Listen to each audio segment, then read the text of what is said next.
The solution is the EggNest Complete. So when we started this, our goal was to protect everybody in the room, not just the doc, not just the tech, but everybody. The second thing is you can't interfere with the workflow. Once you interfere with the workflow, people just don't use it. And it's got to have a reduction in exposure, which is better than a lead apron.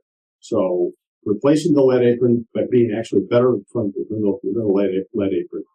And lastly, and this is something we just learned in the last year or so, you can't have any construction to install it. If you have to have construction, you got to open the ceiling, you got to take a lap for 3 days. People will want to do that.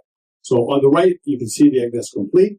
Basically, it replaces the mattress on the table with a carbon fiber sled.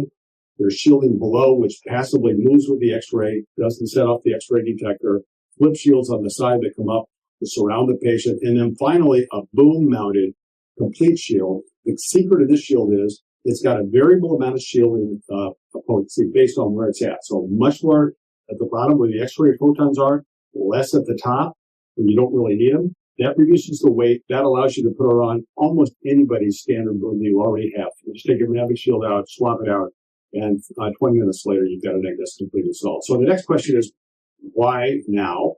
And the reason it's why now is because, first of all, we know what the risk is now. We didn't know what the risk is. Well, it's even 10 years ago, I don't think people realized what the risk was. And we have data.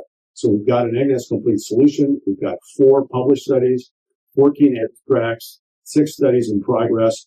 In the center there, you can see the results of the Christ study, which is the most recent randomized trial. And you can see the primary operator. This is the dose without lead, is somewhere between, at the head, 0.07 milligram per case.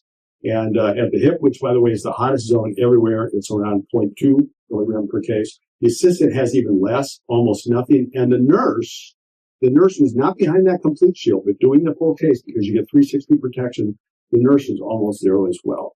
So, it's time for us to really move into the ERPD space. We've had radiation exposure for 20, 30, 40 years. We have a solution to end it, and it's time to move on. Thanks very much.